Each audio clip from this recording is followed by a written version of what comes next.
parlare, ma anche di condividere, di socializzare, di condividere appunto queste buone pratiche che sono. In questi giorni per la prima volta in Sicilia e a Catania in particolare si è svolto un convegno di origamisti per la didattica, perché riteniamo che l'origami sia veramente uno strumento alternativo per insegnare non solo la matematica e la geometria, ma tante altre discipline.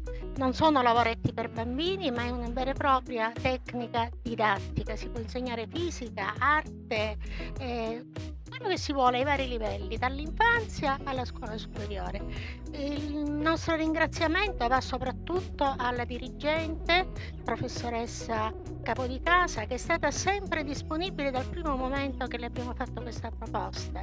Ovviamente al Centro Diffusione Origami Nazionale, al presidente Antonio Cogliana, a Stefania Serre, tesoriera, che è venuta e ci ha onorato della sua presenza qui, e dei grandissimi origamisti di fama internazionale, Paolo Bascetta e Francesco Decio, e altri che sono venuti da diverse parti d'Italia, persino dalla Sardegna, da Merano. Veramente è quasi commovente questa cosa. E poi tutti coloro che ci hanno aiutato nelle spese per questo convegno, perché per quanto si cerchi di risparmiare, delle spese ci sono per dare accoglienza a queste persone. Veramente è un'occasione per noi emozionante in un modo straordinario. Quindi grazie a tutti.